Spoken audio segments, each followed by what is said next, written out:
Штипскиот фудбалер Трајче Ефремов го постигна првиот гол за екипата на прволигашот победа против поранешната екипа на Академија Пандев. Во дуелот од шестото коло од првата фудбалска лига, струмичани поведоа со головите на Миловановиќ во 8-та и Шиков во 39-та минута за 0:2. Пошто првиот гол за победа на мечот, но и негов прв во оваа екипа, го постигна Трајче Ефремов во 42-та минута за 1:2. Мустафов меѓу линии се одлучи за додавање. Ефремов од прва гол 1:2.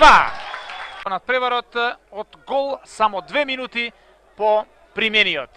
Еве е репетицијата. Мустафов до Ефремов, стрекно топката му остана, со левата нога биеше и во 51-та поентираше и Мустафов за израмнување на 2:2, но струмичани се покажаа како подобри со головите на Миловановиќ во 63-та и на Дориев од пенал во 77-та минута за конечните 2:4. Трајче Ефремов досега настапуваше за екипите на Брегалница и Турново како позајмен играч од Академија Пандев, а во своите 2 сезони во овие екипи постигна 5 голови за Брегалница и 6 за Хоризонт Турново. На крајот од минатата сезона беше дел од трансферот во прволигашот победа, со која успеа да извојуваат по 2 победи во купот и првенството, но и 2 прволигашки ремија и 2 порази. Следниот дуел од првенството победа го игра утре против екипата на Шкендија.